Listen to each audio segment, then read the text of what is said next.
Rambles in Florida by R.E.C. Stearns. Part 2.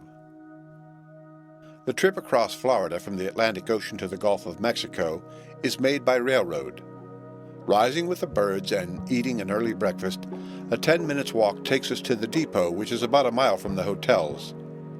There is no commotion or hustling, no noise of many hackmen, nor crowding of passengers, neither any difficulty in finding a seat. A single car is sufficient to accommodate the few persons that have occasion to travel. Of the small number, probably one-half will stop at stations by the way. The principal business of the road is the transportation of freight, and were it not for the extensive business in the forwarding of merchandise consisting of cotton, rosin, sugar, lumber, and so forth, on account of the steamship connections which form together with this road a line from New Orleans to New York, by which much time is saved compared with the other routes, it would doubtless prove unprofitable to its proprietors. The ride from the ocean to the Gulf of Mexico absorbs nearly a day, for it will be supper time when we reach R.E.C. The landscape is exceedingly monotonous, and the journey somewhat tiresome. Nevertheless, it affords an opportunity for observation, and a very fair idea of the general character of the country can be obtained. There are no pretty villages with neat houses and bright garden patches to please the eye. A few shabby towns are passed through, or stopped at for a moment to discharge freight or to allow a brace of passengers to get off or on. Away from the sad-looking villages, an isolated cabin or a cluster of huts occupied by tar and rosin makers are passed by. The forest scenery has neither tropical beauty nor the grandeur of the pineries of Maine, Michigan, or California, which so impress the beholder. The prevailing timber is the Pinus palustris, or pitch pine. The trees are not above medium size and stand many paces apart. Hundreds may be seen whose sides are defaced by the rough scars or notches made by the ruthless axes of the pitch gatherers, and some trees have many of these wounds. At one place, there is an extensive establishment for the distillation of the spirits of turpentine, which employs several persons. At other points, sawmills may be seen. The products of the pines are the prime fountain of revenue to the inhabitants of the neighborhood for many miles along the line of the railway. Here as elsewhere within the territory of the United States, the pine tree, and not the palm, contributes wholly or in part to the maintenance of large communities, and although the palms, by their fruits, furnish the chief subsistence for a large portion of the inhabitants of the torrid zone, and entire tribes of men in the valley of the Orinoco live for several months in the year on their fruits, yet it is undoubtedly true that a much greater proportion of the population of the globe are indirectly supplied with their daily food through the generous bounty of the pines than by any other of the forest tribes. Yet perhaps the voluptuous beauty of the palms has inspired the poetic muse more frequently than the sedate bearing and sturdy merits of the noble pines. The Artocarpus incisa is no more the tree of bread to the naked natives of the South Sea Islands than is the pine tree to a greater number of civilized and refined people, but each is glorious in its way. The sallow and sickly faces of many of the people hint strongly of fever and ague. The small size of the cattle shows that the country is overstocked, or that the pasturage is limited and poor. The milk used in the so-called hotels is the condensed milk from the north. The butter is imported, and the beef is stringy and dry. Most of the corn used, at least in this part of the state, is brought from abroad, and the country does not produce the wheat that the people consume. Few fruit trees are seen from the car windows. An occasional orange or peach tree is therefore noticed. We are informed that this is not a fruit region, but that in the vicinity of the St. Johns River and in that part of the state, the orchards are large and numerous. The stranger is impressed by the general flatness of the country. Nothing like an embankment or an excavation upon the line of the road can be seen. The surface is never more than very slightly undulating and is covered with sand, except in such places as are wet or swampy. After a rain, every depression becomes a pool or lake to be in time absorbed by the sand or evaporated by the sun. As the elevation of the land is but little above the sea, the process of draining the surface by the sinking of the water must be exceedingly slow. The topography may be better understood perhaps when we consider that South Florida is but a succession of beaches piled up by the sea, a superstructure of shore debris resting upon ancient coral reefs. This is confirmed by the outcroppings of the old reefs that, projecting from the ground, are visible at various points by the side of the road.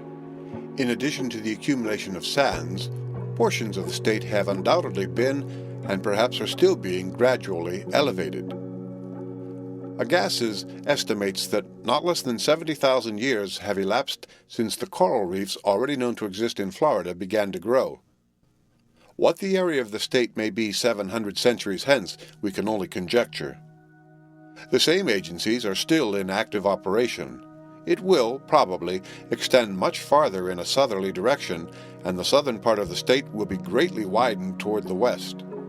Those insignificant, so far as size is concerned, but persistent workers, the reef-building masons, the Astroeans, the Meandrinas, and the Porites, are cooperative workers at the present time as during the centuries that have passed.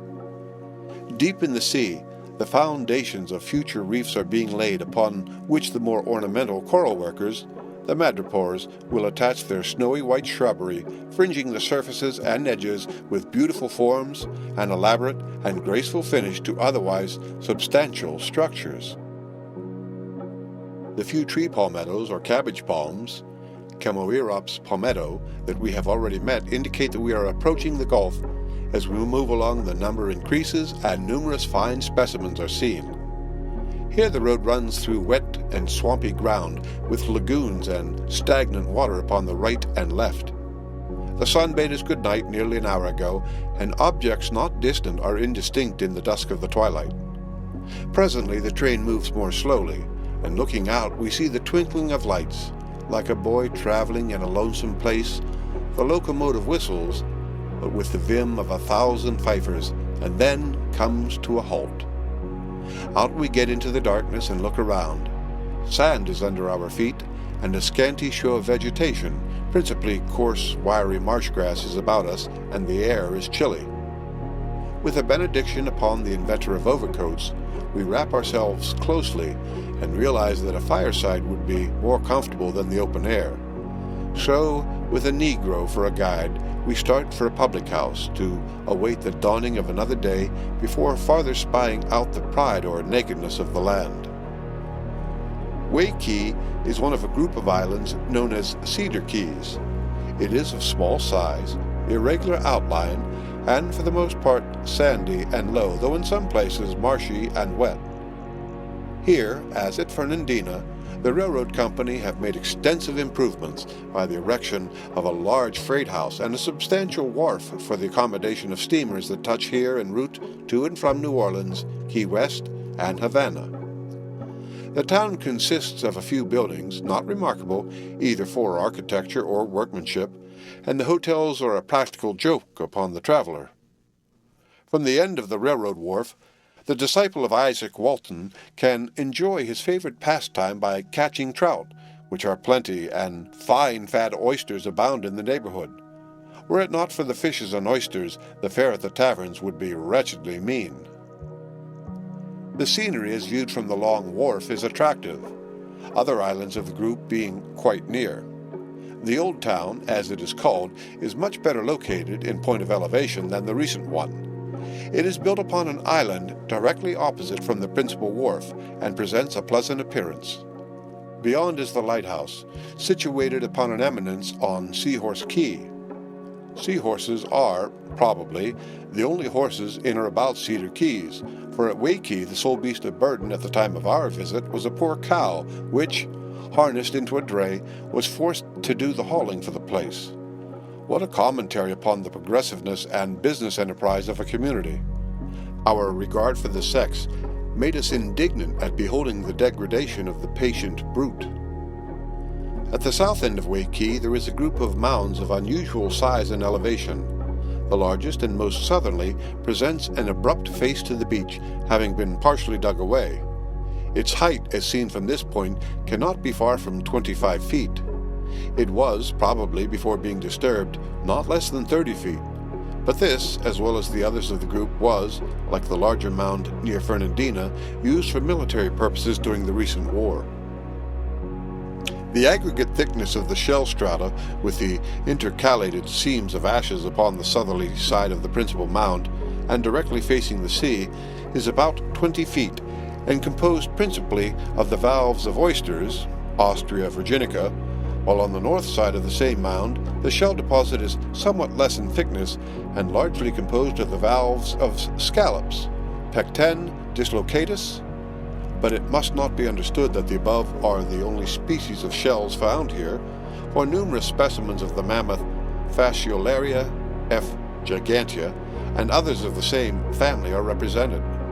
Large shells of Bisicon perversum and fragments of quahog valves, Mercenaria mottoni Conrad, are quite abundant.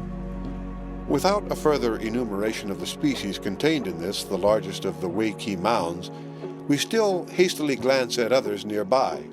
Just north of the above is the second in point of size, but the shell deposit, composed of the same species, is not as thick or deep, while at the northeast is a third mound of exceedingly regular form, also composed of shells.